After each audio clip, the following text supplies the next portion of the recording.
D23 comic cone, ये cone वो cone, इस साल मार्वल हर एक कॉन पर आई है और इस बार बारी है ब्रेजिल 23 की, जहां मार्वल हेड केविन फेइगी स्टेज पर आए और रिलीज किया captain America brave new world का फाइनल ट्रेलर। और यहाँ हम करने जा रहे हैं इसी ट्रेलर का ब्रेकडाउन, पर उससे पहले लाइक सब्सक्राइब कर दीजिएगा, नोटिफिकेशन घंटी बजा दीजिएगा ताकि अपडेट्स मिलते रहे आप लोगों को। वेलकम टू द चैनल, जो प्लेटफॉर्म है MCU, DC और फिल्मों की हर खबर का। Just a review. ट्रेलर की शुरुआत होती है कार्ल लवली के किरदार आइज़ाया ब्रैडली और नए captain America Sam Wilson Anthony मैकी के किरदार के साथ। आइज़ाया ब्रैडली एक जेल में बंद है जिसका नाक नक्शा कैप्टन अमेरिका सिविल वॉर में दिखे इस जेल की याद दिलाती है जहां बकी को बंद किया गया था। नया कैप्टन अमेरिका जानने की कोशिश कर रहा है कि आइज़ाया ने प्रेसिडेंट रॉस हैरिसन फोर्ड के किरदार पर अटैक क्यों किया था, जिसकी झलकियां पिछले ट्रेलर में भी दिखी थी और इस ट्रेलर में भी दिखाई गई है। आइज़ाया कॉमिक्स में एक African American Korean war veteran और सुपर सोल्जर था जिसे जेल भेजा गया था और अवैध एक्सपेरिमेंट्स किए गए उस पर 30 सालों तक, यानी वो था पहला ब्लैक कैप्टन अमेरिका जिसे भुला दिया गया था। हो सकता है जिस तरह से हाइड्रा ने बकी पर एक मंत्र के द्वारा माइंड कंट्रोल किया था, सिविल वॉर में दिखाया गया था, ये वैसा कुछ मंत्र हो जिससे आइज़ाया को कंट्रोल किया जा सके, जिससे विलन ने यूज करके आइज़ाया को माइंड कंट्रोल किया और ये कांड करवाया। आइज़ाया सैम को वार्न करता है आने वाले खतरे के बारे में। Whatever this is, Cap, be careful. ये खतरा है टिम ब्लेक नेल्सन का किरदार Samuel Sterns aka the leader, तो वापस आ रहा है 2008 की द इनक्रेडिबल हल्क के बाद। लीडर है एक विलन जिसके पास है एक्स्ट्रा किलो दिमाग। अभी तक ट्रेलर्स में सिर्फ सैमुअल की पीठ दिखाई गई है, शायद पूरा का पूरा रिवील फिल्म में ही होगा, जो एक अच्छी चॉइस है। वैसे मुझे लगता है कि कन्वर्सेशन हो रहा है राफ्ट में, वो प्रिजन जिसने हमने कैप्टन अमेरिका सिविल वॉर में ही देखा था और अटके है कि इसी प्रिजन में दिख सकता है एमेडस चो, जो ब्रूस बैनर के बाद कॉमिक्स में हल्क बना था, वो यहाँ दिख सकता है इसी राफ्ट में काम करते हुए। अभी MCU कर क्या रही है, इतने सारे हल्क, ग्रीन हल्क तो था ही, अब शी हल्क भी आ गई है, रेड हल्क भी आ गया है, हल्क का बेटा भी है, शायद हल्क लिंक भी है, तो MCU करने क्या वाली है? कोई वर्ल्ड वॉर हल्क बना रही है क्या? इतना सारा Captain America Civil War notes देखकर समझ में आ रहा है कि इस फिल्म का इंस्पिरेशन सिविल वॉर और विंटर सोल्जर जैसे पॉलिटिकल थ्रिलर से ही लिया हुआ है। और इस ट्रेलर को जिस तरह से प्रेजेंट किया गया है 2 फ्रेम के साथ कई जगह, इस ट्रेलर में बहुत ही कूल चॉइस है, एज इफ हम कोई कॉमिक पढ़ रहे हो। आवाज सुनाई देती है शीरा हास जो निभा रही है साबरा का किरदार, जो कॉमिक्स में है इजरायली म्यूटेंट। इस फिल्म में उन्हें दिखाया जाएगा as a black widow agent. उनका इजरायली बैकग्राउंड को कर दिया जाएगा डिलीट, क्योंकि दुनिया में काफी कुछ चल रहा है और MCU नहीं चाहती कि भारी चीजों की वजह से उनकी ये फिल्म प्रॉब्लम में आए।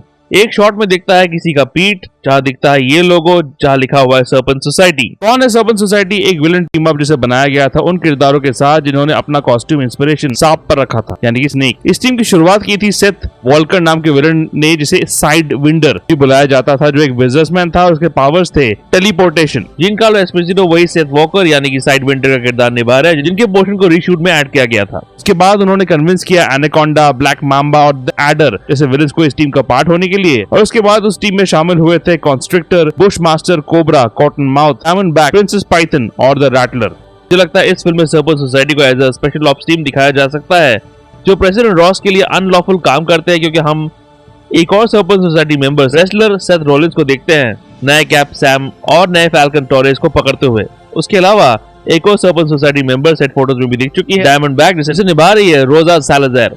एक और इमेज में प्रेसिडेंट रॉस और सैब्रा दिखते हैं एक कबर के सामने खड़े हुआ, जहाँ लिखा हुआ है टेट मूर, जो एक्चुअली नाम है vice president of production and development at Marvel studios का, जो एज ए प्रोड्यूसर भी एसोसिएटेड रहे हैं कैप्टन अमेरिका की फिल्मों के साथ, फाल्कन द विंटर सोल्जर के साथ और ब्लैक पैंथर की फिल्मों के साथ भी। तो अपने आदमी को मरवा दिया है मार्वल वालों ने। कैसे कैसे लोग रहते हैं यार यहाँ पर। रॉस एक सीन में सैम को बुलाता है, ये You're not Steve Rogers.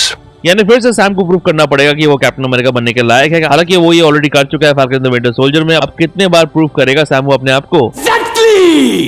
Sam Wilson दिखता है अपने falcon the winter soldier costume में, जो उसे उस सीरीज में दिया था वकांडर्स ने। एक कूल कॉस्ट्यूम जहाँ विग्स भी है, हेलमेट भी, और कॉस्ट्यूम में है कुछ एक्स्ट्रा पावर्स जो हम ब्लैक पैंथर के कॉस्ट्यूम में भी देखते हैं। वैसे सीन भी उसी रीशूट्स के पार्ट है जहाँ जीन कार्लो का पोर्शन ऐड किया गया था। बाद में Sam Steve Rogers captain America के स्टेल्थ सूट के जैसे सूट में भी दिखता है, यानी एक और कॉस्ट्यूम अपग्रेडेशन मिलेगा सैमी को इस फिल्म के दौरान। अब कई सीन्स में दिखते हैं फाइटर एयरक्राफ्ट, खुला आसमान देखकर लगता है कि कोई जंग चल रही है। मुझे लगता है इस फिल्म में द लीडर के छल के अलावा एक और पैरेलल ट्रैक चलेगा जहां होगा जापान और यूएस के बीच जंग। यह जंग होगी इटर्नल्स के एंड में दिखे सेलेस्टियल तेमुत के शव के लिए, जहां सबको मिलेगा वो एलिमेंट जो वकांडा के वाइब्रेनियम को कंपटीशन दे सकता है। एडमेंटियम इस तेमुत का आयरन यहाँ क्लियरली दिख रहा है, उसके हाथ भी दिख सकते हैं स्लिप में, तो ये ट्रैक तो दिखेगा भैया। एक फ्यूनरल भी दिखता है इस ट्रेलर में, और सैम एक सीन में एक हॉस्पिटल में भी दिख सकता है किसी के साथ बात करते हुए। पर मर कौन रहा है? क्या ये फ्यूनरल आइज़ाया ब्रैडली के लिए है या फिर ओल्ड मैन कैप के लिए जो एंड गेम के आखिरी पलों के बाद गायब भी हो गया था। लीडर का मेन टारगेट होगा प्रेसिडेंट रॉस, जो स्क्रिप्ट से दिखता है, जहां लिखा हुआ है रीसेट रॉस, रीसेट अमेरिका, जो काफी क्लियरली रियल लाइफ चीजों से इंस्पायर्ड लगता है। जहां रॉस को रीसेट किया जाएगा, जिसका इफेक्ट दिखता है इस ट्रेलर के आखिरी पलों में, जहां दिखते हैं third is Ross as red Hulk, लाल रंग का ये हल्क जिसका चेहरा बिल्कुल हैरिसन की तरह ही रखा गया है। कॉमिक्स में मोडॉक, द लीडर और डॉक्टर सैमसन नाम के किरदार की मदद से और ब्रूस की एनर्जी और बॉडी के थ्रू रॉस बन जाता है रेड हल्क। हालांकि उसके पास हल्क जितने ही पावर्स हैं, रॉस जब चाहे ट्रांसफॉर्म हो सकता है रेड हल्क में, क्योंकि कॉमिक्स में लीडर ने ही इस ट्रांसफॉर्मेशन में मदद की थी, तो हो सकता है फिल्म में भी लीडर ही इस ट्रांसफॉर्मेशन की वजह बने। अब तो it will be red Hulk versus new cap, पर बेचारा सैमू बिना पावर्स के रेड हल्क के खिलाफ करेगा क्या? ग्रीन हल्क कहाँ है? ऐसा हमारे प्यारे ब्रूस बैनर यानी कि स्पॉइलर रफलो ने एक इंटरव्यू में कहा तो था कि वो इस फिल्म में दिखेंगे। Have Captain America Brave New World. That's next, right? Yeah. मुझे लगता है इस क्लिप में जहां व्हाइट हाउस बर्बाद हो रहा है, इसी सीन में दिखेगा red Hulk versus green Hulk, और ग्रीन हल्क आएगा, पक्का आएगा। एक पोस्टर में रिवील किया गया जिसमें सैमू रेड हल्क के पंच को बचा रहे हैं अपने शील्ड से, और ये इंस्पायर्ड है इस कॉमिक बुक इमेज से जहां रेड हल्क का पंच रोक रहे हैं स्टीव रॉजर्स। ट्रेलर खत्म होता है स्कूल क्लिप के साथ, जहां सैमू तरबूज की तरह काट देता है रेड हल्क के द्वारा फेंके हुए इस गाड़ी को। ट्रेलर को एकदम पॉलिटिकल थ्रिलर की तरह प्रेजेंट किया गया है, जो बहुत ही एक्साइटिंग चॉइस था। Captain America brave new world release हो रही है वैलेंटाइंस डे पर, यानी कि फरवरी 14 में, जहां रेड हल्क और कैप्टन अमेरिका का वॉयलेंट प्यार दिखेगा हम लोगों को। लाइक सब्सक्राइब कर दीजिएगा, कमेंट सेक्शन में बताओ कैसा लगा ये ट्रेलर, कितने एक्साइटेड हो आप captain America brave new world को लेके। कैसी है राज डीके की नई सीरीज सिटाडेल हनी बनी? रिव्यू वीडियो आखिर में है, चेकआउट जरूर कीजिएगा, और ऐसे MCU रिलेटेड वीडियोस के लिए देखते रहिए जस्ट इन रिव्यू।